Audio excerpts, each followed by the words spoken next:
C'est bon. C'est bon.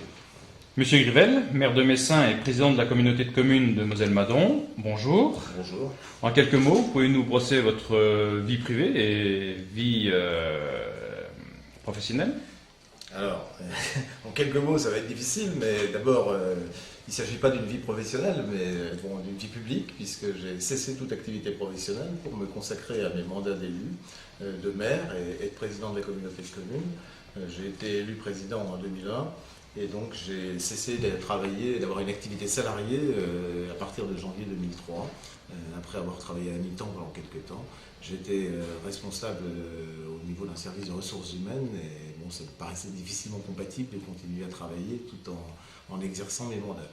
Donc c'est le premier choix que j'ai fait, m'arrêter de travailler pour me consacrer totalement à mes mandats publics. Alors sinon, si je voulais en savoir plus sur ma vie privée, je suis marié, j'ai 3 enfants.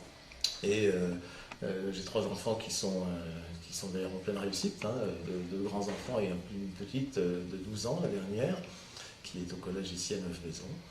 Alors, sur le plan de l'engagement public, j'ai d'abord commencé par un engagement syndical en étant étudiant, et puis par un engagement dans différents mouvements politiques liés à l'armée en particulier, et ensuite à la défense. J'ai milité longtemps dans les mouvements, et je suis toujours adhérent d'ailleurs des mouvements liés à la non-violence et à la mise en place de dispositifs alternatifs à la violence pour régler les conflits.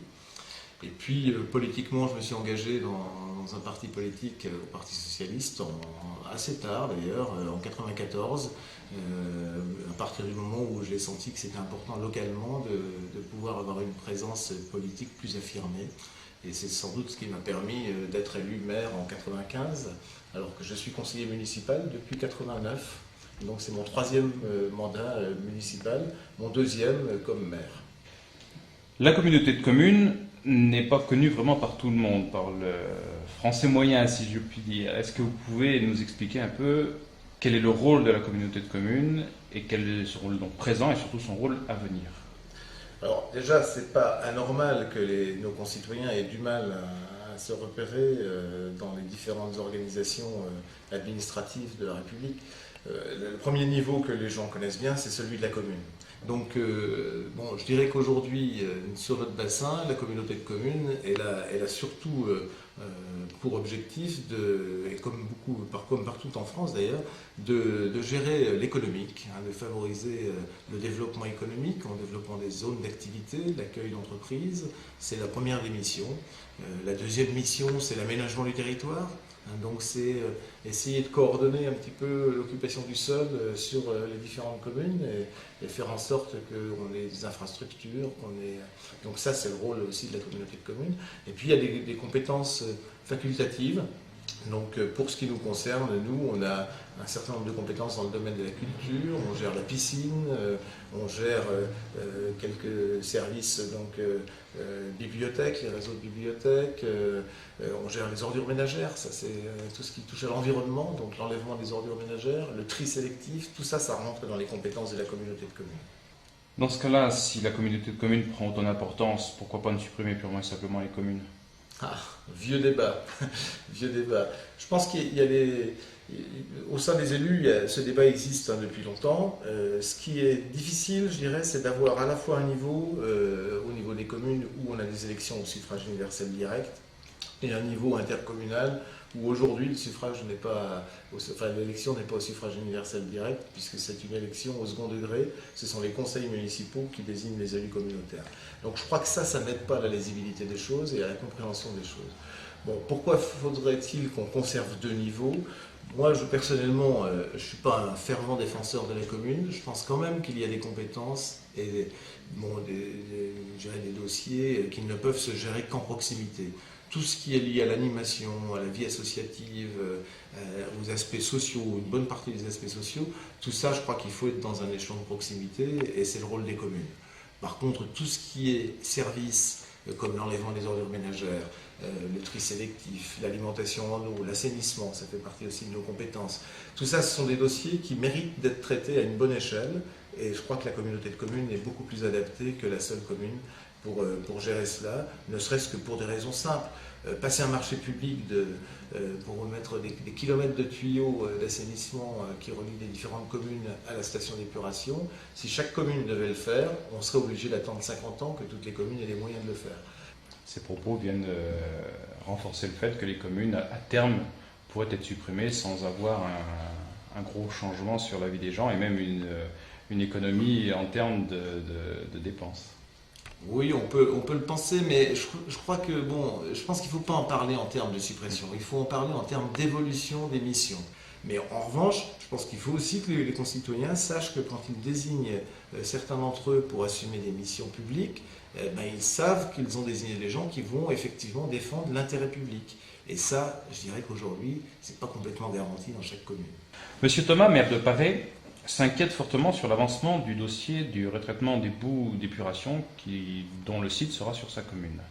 Est-ce que vous pouvez le rassurer sur le fait que ça ne viendra pas ou ça viendra ? Je suis un peu surpris qu'il s'inquiète encore, puisque M. Thomas a signé lui-même, au nom de l'État, un arrêté de non-constructibilité du terrain sur lequel il était prévu d'édifier cette aire de stockage des boues. Donc aujourd'hui, juridiquement, ce n'est pas possible d'installer cette aire de stockage sur ce terrain-là. Je n'ai pas de permis de construire pour. Alors je dois dire que juridiquement, j'aurai les moyens de remettre en cause cette décision, parce que les motifs qui ont été donnés sont des motifs difficilement acceptables, enfin qui sont tirés par les cheveux et qui ne répondent absolument pas à des critères objectifs. Ceci dit, j'ai bien compris et les élus avec moi du conseil communautaire, que Paray-Saint-Césaire ne souhaitait pas accueillir l'aire de stockage, qui pour ma part reste quand même qu'un hangar agricole. Je crois que le problème c'était la construction d'un hangar agricole à quelques kilomètres de toute habitation, et je crois que c'était pas le problème, c'est pas ça qui allait provoquer des nuisances. S'il y avait risque de nuisance, c'était pas au niveau de la construction. Mais concrètement aujourd'hui, la décision est prise au niveau de la communauté de communes d'essayer de trouver une autre solution qui permette de traiter les boues, soit sur notre territoire, soit dans des conditions qui ne provoqueront pas de réaction forte du milieu agricole en particulier. Et c'est bien dommage parce que ça va coûter beaucoup plus cher aux contribuables et aux contribuables du secteur de Neuve Maisons. Et il n'est pas garanti que la solution qu'on va pouvoir mettre en œuvre sera plus écologique que celle qu'on avait prévue avec l'épandage agricole. Il y a des candidats pour accueillir le site ? Le problème des boues, c'est que ce n'est pas le problème du site, c'est le problème de la filière qu'on va utiliser. Soit on récupère les boues pour les transformer et les réutiliser en milieu agricole, et pour ça il faut effectivement pouvoir soit les stocker, soit les traiter sur une plateforme de compostage. Ça c'est clair. Des candidats, il n'y en a jamais, honnêtement. Objectivement, on trouvera difficilement des gens qui accepteront de dire nous on accueille tel ou tel équipement qui va permettre le traitement des boues, ça c'est clair. Parce que le terme de boue lui-même fait peur. Mais objectivement, il faudra bien qu'on trouve des solutions. On nous impose de faire de l'épuration d'eau. L'épuration des eaux est obligatoire, c'est la réglementation européenne. Et je dirais que c'est normal d'ailleurs qu'on fasse cet effort. Personne en mettant en place cette disposition n'a imaginé qu'on puisse ne pas produire de boue. Or, forcément, l'épuration entraîne des boues. Il faut en faire quelque chose. Si on ne les met pas en épandage agricole, on peut les brûler, ce qui provoque évidemment d'autres problèmes. C'est-à-dire que d'abord, on a une dépense énergétique importante pour brûler de l'eau. Les boues de station d'épuration, c'est 70% d'eau. Donc ça n'a aucune vertu calorifique, donc ça a un coût au niveau de la dépense. En plus, ça contribue à provoquer des dioxines ou autres, donc c'est pas forcément très bon du point de vue écologique. Soit on les transforme différemment pour les réutiliser sous des formes diverses, avec des déchets verts par exemple, dans le cadre de paysagement, c'est une solution aussi. Pour l'instant, on est toujours en recherche de solutions. On a lancé un appel à propositions et j'attends les propositions. On ouvrira les plis dans le courant de l'année. Pour l'instant, on n'a pas encore de boues. Les boues seront produites à la fin de l'année. Donc je pense qu'à ce moment-là, on fera le point sur le dossier. Mais elles se produisent à la fin de l'année. Mais qu'est-ce que vous allez en faire quand même si le site n'est pas construit ? Vous pouvez les mettre dans la Moselle ? je vous retournerai bien la question. Qu'est-ce qu'on fait aujourd'hui de nos eaux usées? On les envoie dans la Moselle. Bon. C'est pour ne plus envoyer nos eaux usées dans la Moselle qu'on a construit une station d'épuration et qu'à partir de ce moment-là, effectivement, on aura des boues à gérer. Ce qui est certain, c'est que tant qu'on n'a pas analysé la qualité de ces boues, hein, et tant que la station ne fonctionne pas, on ne peut pas connaître les qualités exactes, les spécificités de ces boues, et donc on ne peut pas savoir comment on va pouvoir les réutiliser. Bon, notamment, si vous voulez, si on gardait la filière agricole comme filière principale, on n'est pas garanti demain qu'on pourra effectivement étendre nos boues en milieu agricole. Il faut qu'il y ait une conformité pour cela. Donc on a deux hypothèses, soit nos boues sont de bonne qualité et on aura le choix, soit elles ne sont pas de bonne qualité et s'il n'y a pas d'autre solution, on ne pourra que les enfouir dans un site consacré à l'enfouissement des déchets ultimes. Donc la réglementation est très claire là-dessus. La seule différence, c'est que dans un cas, ça coûte 25, dans l'autre, ça coûte 100. Et que c'est le contribuable qui paye. Nous avons eu récemment sur notre site M. Guy Bernard, élu de l'opposition de Neuve-Maisons, que vous connaissez, qui vous pose cette question. J'ai même une bonne question. Bon, elle va peut-être être pertinente, mais je pense qu'il faut lui poser. J'ai peur dans l'avenir, avec la communauté de communes, qu'on soit entraîné dans des finances avec des trous sans fond. Et j'aurais aimé l'interroger à ce sujet. Qu'est-ce qu'il compte faire pour faire remonter les finances? Bon, je crois qu'on peut toujours craindre avec M. Bernard que les dépenses évoluent et que le contribuable ait plus à payer. Je crois que simplement, je voudrais quand même dire à M. Bernard que les ressources de la communauté de communes sont essentiellement liées à la dotation de l'État et à la taxe professionnelle unique. Donc si c'est en tant que citoyen et que élu qui me pose la question de l'évolution des dépenses, il ne faut pas craindre. Il n'y aura pas d'incidence directe sur les taxes sur les ménages, puisque nous ne levons pas les taxes sur les ménages au niveau de la communauté de communes. Hein, notre ressource principale, c'est la taxe professionnelle unique. Bon, ça c'est la première chose. La deuxième chose, c'est qu'on s'est engagé en 2001 à maîtriser l'évolution de la fiscalité. Et donc, nous n'engageons pas de nouvelles compétences et nous ne prenons pas en charge de nouveaux dossiers sans avoir assuré le financement. Donc, on a récemment commandé une analyse financière, d'ailleurs, à un bureau d'études pour qu'on puisse avoir un regard extérieur sur nos moyens et sur notre capacité d'investissement futur. Bon, et je dois dire qu'aujourd'hui, il est démontré qu'on a 56% de nos dépenses qui sont consacrés à l'investissement économique, la création de zones d'activité, la création de bâtiments industriels. Donc derrière, ça veut dire que c'est de la ressource en taxe professionnelle, et derrière, c'est de l'emploi, et c'est des ressources indirectes liées aux habitants qui vont vivre et qui vont bénéficier des services dans cette communauté de communes. Donc moi, je ne suis pas très inquiet, je suis beaucoup plus inquiet de voir le peu de gens mobilisés autour de projets dans cette communauté de communes.